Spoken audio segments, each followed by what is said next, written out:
भाई 20-20 नंबर का भी नॉर्मलाइजेशन मिलता है, 25-25 नंबर का भी नॉर्मलाइजेशन मिलता है। अगर मान लीजिए 85 पे कट ऑफ भी गई तो एक्चुअल में तो उसके 60 ही मार्क्स है ना, अगर 25 का नॉर्मलाइजेशन मिला तो।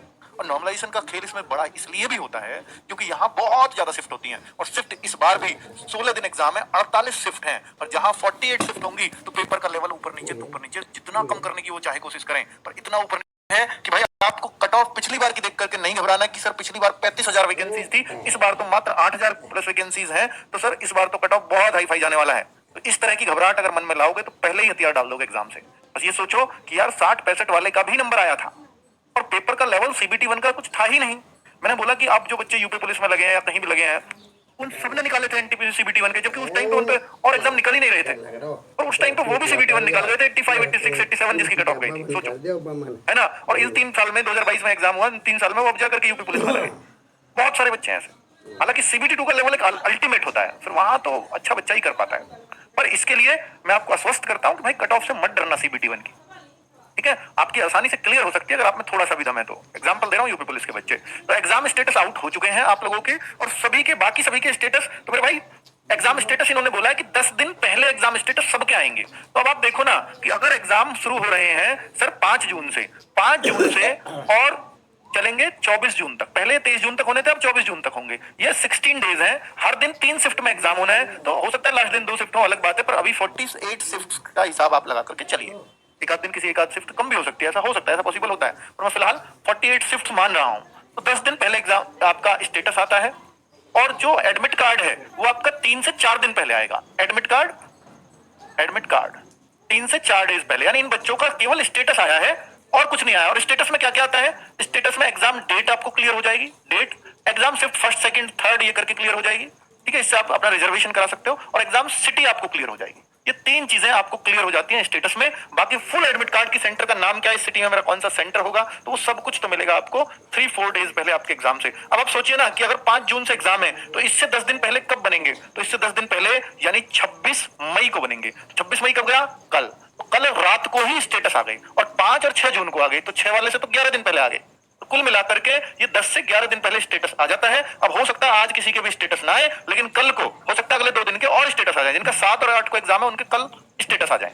तो इस तरह से स्टेटस अब हर दिन आते रहेंगे, एक दिन गैप हुआ फिर स्टेटस आ गए, तो इसकी आपको चिंता नहीं करनी है। और रेलवे ने अपना पूरा शेड्यूल बनाया हुआ है, और जिनका स्टेटस नहीं आया है, जिनका आया है, मैं बता देता हूँ कैसे आप चेक कर सकते हो। भाई ये रोजगार चैनल डालोगे तो सीधा आप इसको कोड करके लॉगिन कर सकते हो। लॉगिन करने के बाद अगर आपका 5 और 6 जून को एग्जाम नहीं है, अगर आपका 5 और 6 जून को एग्जाम ना हो तो फिर क्या होगा, एग्जाम नहीं है तो ये आएगा, एग्जाम अगर आपका नहीं लगा है, एग्जाम नहीं है, तो इस तरह से लिखा आएगा, dear candidate city slip is not live yet for your application.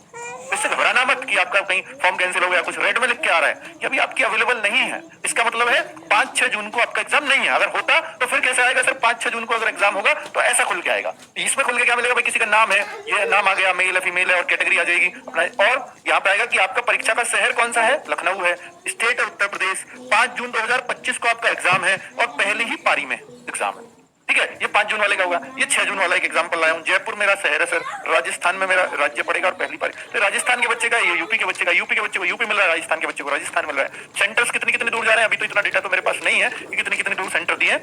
बाकी ये 3 शिफ्टों के टाइमिंग है कि कौन कौन सा शिफ्ट कौन कौन से टाइमिंग पे होगा। तो 7:30 आपकी जो फर्स्ट शिफ्ट है, first second third, first shift शुरू, एग्जाम शुरू होने का समय है 9 बजे से 10:30 बजे, ठीक है। अब एंट्री 1 घंटे पहले देखिए आपको करनी है। जब भी आप किसी एग्जाम में जाएं तो भाई इतना जरूर ध्यान रखना कि आधे घंटे पहले तो जो एग्जाम की टाइमिंग है, इसको कभी ध्यान में मत रखना कि मेरा ये टाइमिंग है, इससे 1.5 घंटे पहले आपकी एंट्री शुरू हो जाएगी।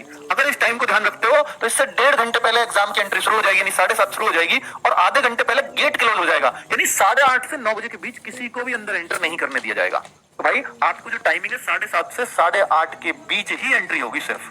ऐसे ही शाम की शिफ्ट है, दोपहर की शिफ्ट है, तो इससे आधे घंटे पहले गेट क्लोज, और 11:15 से 12:15 के बीच में एंट्री। तो भाई आप ये इंश्योर कर लें कि आप इस टाइम से पहले अपने सेंटर पर अगर पहुंच गए होंगे। बच्चों सेंटर पर पहले पहुंचने का बहुत फायदा होता है, दिमाग इतना शांत रहता है, अगर आपके नंबर आने के चांसेस ना भी होना तो भी चांसेस बन जाते हैं कि यार इतने कूल माइंड से दियो, और आपने बहुत तैयारी की, और आप और धापड़ में सिर्फ दिमाग में ये चल रहा है, आप लेट निकले बस थोड़े से, और 8:25 आपके रास्ते में ही हो जाते हैं, आप 8 के आसपास रास्ते में ही हो कि मैं आधे घंटे में पहुंच पाऊंगा या नहीं पहुंच पाऊंगा, घबराहट होने लगेगी। आपके दिमाग में एग्जाम नहीं है, सिर्फ पहुंचने की टेंशन है। तो वो बहुत नुकसान करता है आपको।